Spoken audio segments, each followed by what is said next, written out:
నారాయణం నమస్కృత్య నరం చైవ నరోత్తమం దేవీం సరస్వతీం వ్యాసం తతో జయముదీరయేత్. ఓం నమో నారాయణాయ. అందరికీ నమస్కారం అండి. ముందు అందరికీ హనుమత్ జయంతి శుభాకాంక్షలు తెలియజేస్తూ ఈ పవిత్రమైన వైశాఖ మాసంలో మనము వైశాఖ పురాణాన్ని పారాయణం చేసుకుంటున్నాము. అది నారద మునీంద్రులు అంబరీష మహారాజుకు చెప్పారు. అదేవిధంగా శృతదేవముని శృతకీర్తి మహారాజుకు తెలియజేస్తూ ఉన్నాడు. శంబకుడు వాద్యుడు ఇద్దరు కూడా ధర్మాన్ని సందేహాలను తీర్చుకుంటూ ఉన్నాడు. ఆ విధంగా వాళ్ళిద్దరి సంవాదాన్ని మనకు ఇక్కడ అందిస్తూ ఉన్నారు శృతదేవముని. అయితే శంఖముని మాటలను విన్న కిరాతుడు ఏమన్నాడంటే, స్వామి, విష్ణువుని ఉద్దేశించి చేసే ధర్మాలు పూజలు అన్నీ ప్రశస్తాలు కదా, వైశాఖ మాస వ్రత ధర్మాదులు మరింత ప్రశస్తమైనవి కదా, మరి అటువంటి విష్ణువు ఎట్టివాడు, వాని యొక్క లక్షణాలు ఏంటివి, కాస్త నాకు వాటికి ప్రమాణం ఏది చెప్పండి, నాకు తెలుసుకోవాలని కోరిక కలుగుతూ ఉన్నది. వానికి చెందిన ధర్మాలేవి, వీని మనము ఏ ధర్మాలను పాటించడం వల్ల శ్రీమన్నారాయణుడు సంతోషిస్తాడు అని నాకు మీ సేవకుడుగా నాకు ఈ విషయాలను దయించి చెప్పగోరుతున్నాను అని ఆ కిరాతుడు శంఖ మహామునిని అడిగాడనమాట. అడిగితే అప్పుడు శంకుడు కూడా చాలా సంతోషించి, కిరాతుడా విను, చెప్పెదను. శ్రీ మహావిష్ణువు రూపము పాపరహితము, కేవలము దర్శనం చేసుకుంటేనే పాపాలు నశిస్తాయి. ఆలోచనకు అందనది, బ్రహ్మాది దేవతలు మునులు ఎవరు కూడా తెలుసుకోలేనివి విషయాలు. శ్రీ మహావిష్ణువు శక్తి గుణములు సర్వదా సంపూర్ణమైనవి. ఆయన సమస్తమునకు అధిపతి అయినవాడు, గుణరహితుడు, మరి సచ్చిదానంద రూపుడు, చరాచర స్వరూపము, దేది కూడా ఆయనతో సాటి రానిది. దీనికి అధిపతి అయినవాడు అతనే. మరి ఇటువంటి శ్రీ మహావిష్ణువు ఈ చరాచర జగత్తులన్నీ పోయినా కూడా శ్రీహరి మాత్రము నిత్యుడై ఉంటాడు. అతనే సృష్టికర్త, అతనే ఉత్పత్తి చేస్తాడు, సంహరిస్తాడు, మళ్ళీ ప్రకాశింపజేస్తాడు, బంధమోక్షాలను ఇస్తాడు. మరి ప్రవృత్తులను నివృత్తులను పరమాత్మ వలనే జరుగుతాయి అని ఇది అంతా కూడా పరబ్రహ్మ లక్షణము. పరబ్రహ్మ అని జ్ఞానుల అభిప్రాయము. జ్ఞానులు శ్రీమన్నారాయణుడే పరబ్రహ్మ అని చెప్తారు. మరి చతుర్ముఖ బ్రహ్మ అని ఉంది కదా, ఈయన కూడా బ్రహ్మ అంటే కాదు. బ్రహ్మ పదము చతుర్ముఖాదులకు సార్థకం కానే కాదు. పరబ్రహ్మ అయిన శ్రీమన్నారాయణుని యొక్క అంశభాగము మాత్రమే చతుర్ముఖ బ్రహ్మ. శ్రీమన్నారాయణునిచ్చే సృష్టింపబడినవాడు. మరి ఆ బ్రహ్మ మిగతా సృష్టినంతా చేయబడినవాడు, సర్వవ్యాపకుడు ఆ మహావిష్ణువే. అతనే పరబ్రహ్మ పదార్థము అని మనకు వేదములు, శాస్త్రములు, స్మృతులు, శృతులు, పురాణాలు, ఇతిహాసాలు, భారతము, భాగవతము అన్నీ కూడా తెలియజేస్తున్నాయి. ఆ శ్రీమన్నారాయణ్ణి తెలుసుకోవాలి అంటే మనకు వీలు కాదు. వేరే రకంగా ఏ రకంగా కూడా తెలుసుకోలేము. వీటిని వేదాదులను ఎరగని వారు పరబ్రహ్మను ఎరగరు. మరి అతనే వేదవేద్యుడు, పరదైవము, సనాతనుడు. శ్రీహరిని ఇంద్రియాదుల చేత అనుమానాది తర్కాల చేత చిన్న చిన్న ప్రశ్నలు వేసి అవి ఇవి అంటూ తెలుసుకోవడానికి వీలు కాదు. కాబట్టి వేదాదులను ఎరగని వారు పరబ్రహ్మ శ్రీమన్నారాయణుని ఎరగజాలరు. పరదైవము మరి ఇతని అవతారాలను, కర్మలను తమ బుద్ధి కొలది తెలుసుకొని మనకెంత శక్తి ఉందో అంతగా తెలుసుకొని సర్వజీవులను ఆయన ముక్తిని ప్రసాదిస్తూ ఉన్నాడు.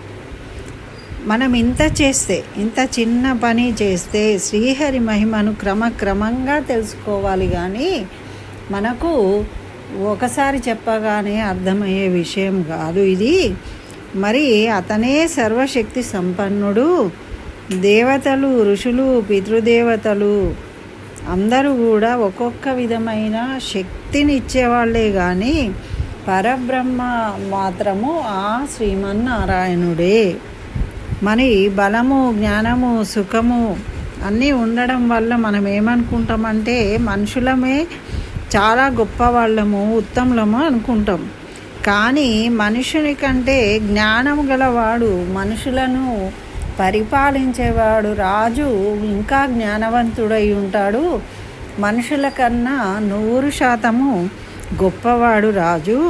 మరి అట్టి రాజు కంటే గంధర్వులు, గంధర్వుల కంటే దేవతలు, మరి దేవతల కంటే సప్తఋషులు, సప్తఋషుల కంటే అగ్ని, అగ్ని కంటే సూర్యుడు, సూర్యుని కంటే గురువు, గురువు కంటే ప్రాణము, ప్రాణం కంటే ఇంద్రుడు. చాలా గొప్పవాళ్ళు, బలవంతులు.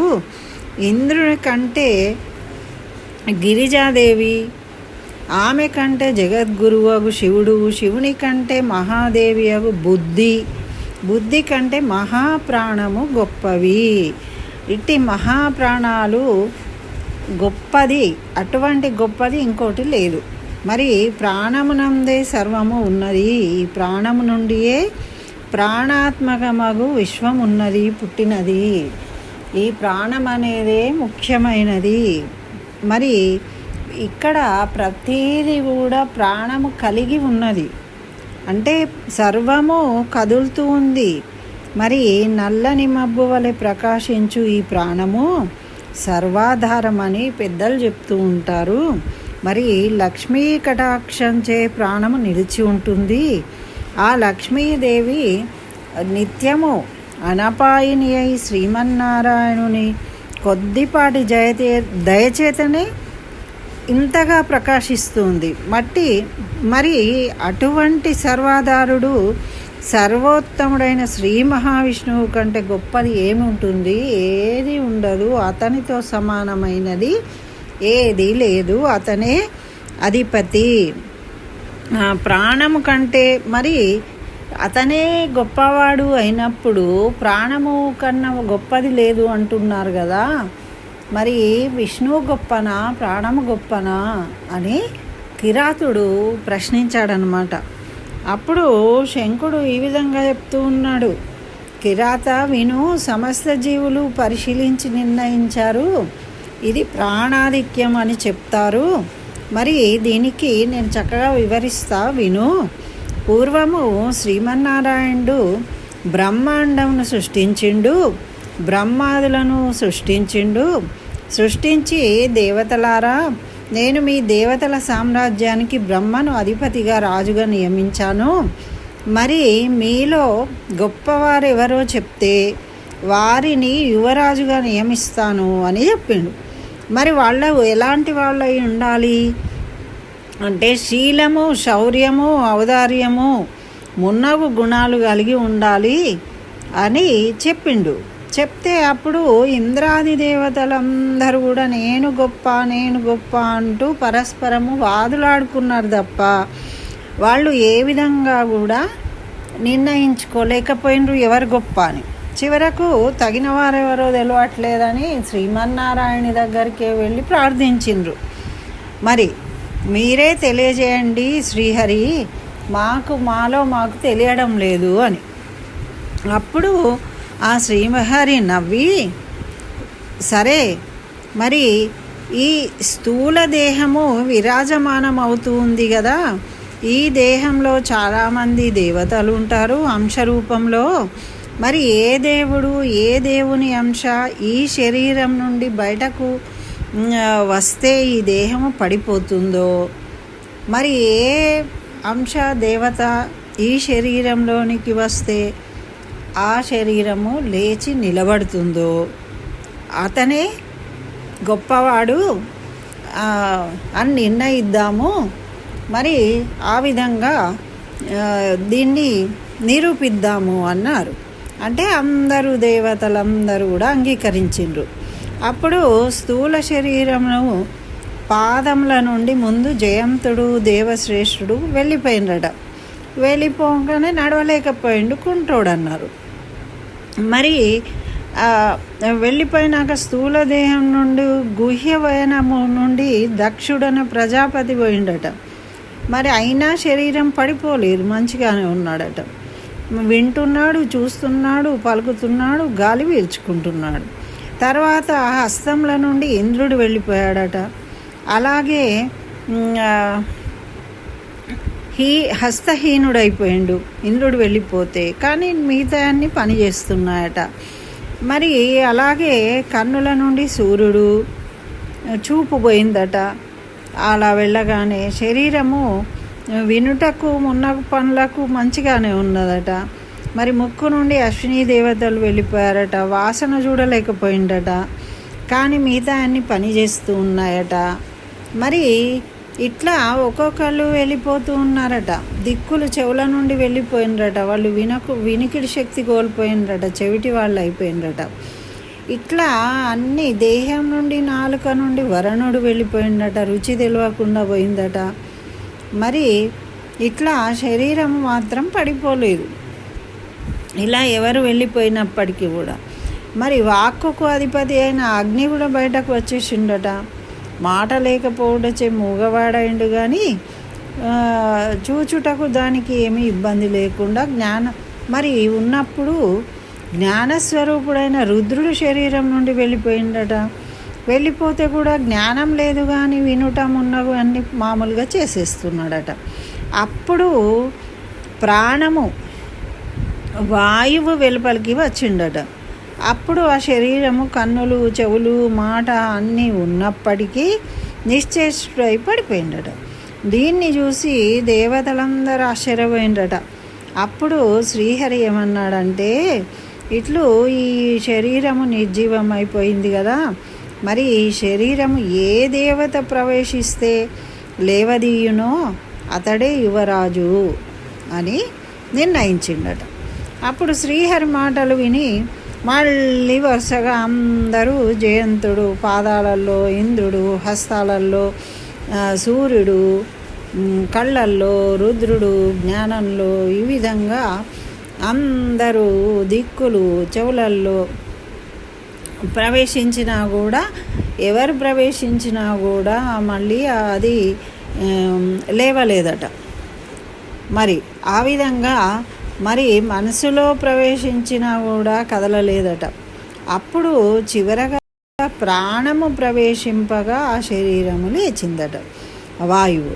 అప్పుడు బలము, జ్ఞానము, ధైర్యము, వైరాగ్యము, బ్రతికించుట మొదలు అన్నీ శక్తివంతమైన ప్రాణమునే యువరాజుగా దేవతలందరూ కలిసి ఎన్నుకున్నారు. ఈ విధంగా ప్రాణమే సర్వాధికము అని ఒప్పుకున్నారన్నమాట. అయితే ఈ ప్రాణము తన అంశల చేత పూర్ణ భాగం చేత ప్రపంచమంతటా వ్యాప్తమై ఉండి అన్నిట్లోనూ ప్రాణము ఉంటుంది. ప్రాణహీనమగు జగత్తు ఉండదు. జగత్తులో ప్రతి నిర్జీవాలన్నిట్లో కూడా ఒక ప్రాణం అనేది ఉంటుంది. ఈ సృష్టిలో ప్రాణము లేని వస్తువు అనేది ఉండదు. అది కొన్ని వృద్ధి చెందుతాయి, కొన్ని వృద్ధి చెందవు. కానీ సర్వజీవముల కంటే అధికము ప్రాణము. కాబట్టి దాన్ని మించిన బలాఢ్యమైనది ఏది లేదు. ప్రాణం కంటే గొప్పవారు ఎవరు లేరు, దానితో సమానమైన వాళ్ళు కూడా లేరు. మరి ప్రాణదేవుడు ఒక్కడే అయినను మరి పనులన్నీ చేయడానికి మరి బహుస్వరూపుడై ప్రాణము సర్వోత్తముడై ప్రాణోపాసన పరులంచు మరి అన్ని పనులు చేయడానికి అందరూ సకల దేవతలు కూడా కలిసి చేస్తారు. కానీ ప్రాణము అధికుడు. మరి సర్వ సృష్టికి వినాశనానికి స్థితికి ప్రాణదైవమే సమర్థంగా పనిచేస్తుంది. మరి విష్ణువు తప్ప మిగిలిన దేవతలు ఎవరు కూడా ప్రాణమును తిరస్కరించరు. ఎందుకు? మన ప్రాణం వద్దు అంటారు ఎవరన్నా? తీసేసుకుంటారా? తీసేసుకోరు. మరి అప్పుడు ప్రాణదేవత సర్వదేవాత్మకము, సర్వదేవమయము, నిత్యము శ్రీహరిని అంటుపెట్టుకొని ఉంటుంది. శ్రీహరి వశంన ఉంటుంది. అది ప్రాణదైవం శ్రీహరికి వ్యతిరేకంగా ఏది కూడా చెయ్యదు. ప్రాణం ఎప్పుడు శ్రీహరినే స్మరిస్తుంది, శ్రీహరి చెప్పిన దాన్నే చేస్తుంది. కానీ మిగతా రుద్రుడు, ఇంద్రుడు, వీళ్ళందరూ అంటే మిగతా అవయవాలన్నీ కూడా ప్రాణం తప్ప మిగతా అన్నీ, మనసు, బుద్ధి, ఇంద్రియాలు అన్నీ కూడా శ్రీహరికి వ్యతిరేకంగా పని చేస్తాయట. మరి అందుకే వాటిని మనం కంట్రోల్లో ఉంచుకోవాలన్నమాట. శ్రీ మహావిష్ణువు మహిమను, లక్షణమును తెలవాలి అంటే పూర్వకర్మ వశంన మనకు ఈ స్థూల శరీరము పై మమకారం ఉంది. కానీ ఇది పాము కుబుసం విడిచినట్టు విడిచి తుదకు మరి సర్వోత్తమమైన ఆ శ్రీహరి పదాన్ని చేరుకుంటారు ఎవరైనా కూడా. మరి అప్పుడు శంఖమహాముని ఈ విధంగా వివరిస్తే కిరాతుడు చాలా సంతోషపడి ఏమంటున్నాడంటే, మహానుభావ, జగద్గురు సర్వేశ్వరుడు అవు ప్రాణం యొక్క మహిమ లోకంన ఎందుకు ప్రసిద్ధం కాలేదు? దేవతలు, మునులు, మహాత్ములు మున్నగు వారి మహిమ లోకంలో ప్రసిద్ధి అయింది. అందరి గురించి చెప్తారు కానీ మరి ప్రాణం గురించి ఎందుకు చెప్పడం లేదు, వినబడటం లేదు పురాణాల యందు కూడా అని అడిగాడు ఆ కిరాతుడు. చాలా మంచి ప్రశ్న అడిగావు, నీకు చక్కగా సమాధానం చెప్తా విను అని. అప్పుడు ఆ ప్రాణమహాపురుషుని మహిమ ఎందుకు ప్రఖ్యాతం కాలేదో చెప్తూ ఉన్నాడు శంఖముని. ఏమన్నాడంటే, పూర్వము ప్రాణమహాపురుషుడు ఏం చేసిండట, ఒకసారి శ్రీహరిని అశ్వమేధ యాగములు చేసి సేవించాలనుకున్నాడట. అనుకొని గంగా నదీ తీరానికి పోయిండట. పోయి అక్కడ నాగళ్లతో ఆ నేలను దున్నించి శుద్ధి చేసి యాగశాలలు నిర్మించాలనుకున్నాడు. అప్పుడు ఏమైంది, ఆ నాగళ్ళచే దున్నిస్తూ ఉంటే అక్కడ ఒక పుట్ట ఉన్నదట. ఆ పుట్టలో కణ్వ మహాముని తపస్సు చేసుకుంటున్నాడు. అయితే ఆ నాగలి వెళ్ళి అతనికి తాకింది. తాకి తపోభంగమైందట. తపోభంగమైందని ఆయన కోపించి పుట్టలో నుండి వెలుపలికొచ్చి కోపగించి, తనకు విఘ్నము కలిగించినావు కాబట్టి నువ్వు ప్రాణపురుషుణ్ణి చూసి ఎవరు అని, ప్రధానుడవని నువ్వు గర్వంతో నువ్వే గొప్పవాడివి, అందరు దేవతల కన్నా నువ్వు యువరాజు అని నువ్వు గర్వించి ఈ విధంగా చేసినావు, నా తపాన్ని విఘ్నం చేసినావు. కాబట్టి నీకు ముల్లోకంలో యందు ప్రఖ్యాతి ఉండదు, భూలోకంలో కూడా అసలే ప్రఖ్యాతి ఉండదని శపించిందట. అందుకే శ్రీహరి అవతారాలు ప్రసిద్ధములైనవి కానీ నీవు మాత్రం ప్రసిద్ధుడవు కావు అని తెలియజేసిండట. మరి అట్లా ప్రాణమహాపురుషుడిని కోపించి శపించిన కణ్వమునిని మరి ప్రాణమహాపురుషుడు ఏం చేసిండట, నా దోషమేమీ లేదు, నేను ఏదో నాగలితో దున్నుకుంటూ ఉన్నాను, మీరు అక్కడ ఉన్నారని తెలియక మరి మీరు నన్ను అనవసరంగా శపించిండ్రు, కాబట్టి నేను కూడా మిమ్మల్ని శపిస్తాను, నువ్వు గురు ద్రోహివై జీవిస్తావు, నీ ప్రవృత్తిని అందరూ నిందిస్తారు అని కణ్వమునిని శాపం ఇచ్చాడట. ఈ విధంగా మహాపురుషుడేమో భూలోకమున ప్రసిద్ధుడు కాలేదు ఆ కణ్వుని ప్రాణ శాపం వల్ల. మరి అదేవిధంగా కణ్వమునేమో ప్రాణుని శాపం వల్ల గురువునే భక్షించి సూర్యునికి శిష్యుడైండట. అందరూ నిందించారట. ఈ విధంగా కిరాత, నీవడిగిన వాటన్నిటికీ నేను వివరించి చెప్పినాను. ఇంకా ఏమన్నా అడగవలసినవి ఉంటే అడగవచ్చు అని శంఖుడు చెప్పాడు అని ఈ శంఖవ్యాధుల సంవాదాన్ని శృతదేవముని శృతకీర్తి మహారాజుకు చెప్పాడు అని నారదుడు అంబరీషునకు తెలియజేసిండు. ఇదండి 24వ అధ్యాయం వైశాఖ పురాణంలో ఈరోజు 24వ అధ్యాయాన్ని పారాయణం చేసుకున్నాము. 24వ అధ్యాయం సంపూర్ణం. స్వస్తి. జై శ్రీమన్నారాయణ. సర్వం శ్రీకృష్ణ చరణారవిందార్పణమస్తు.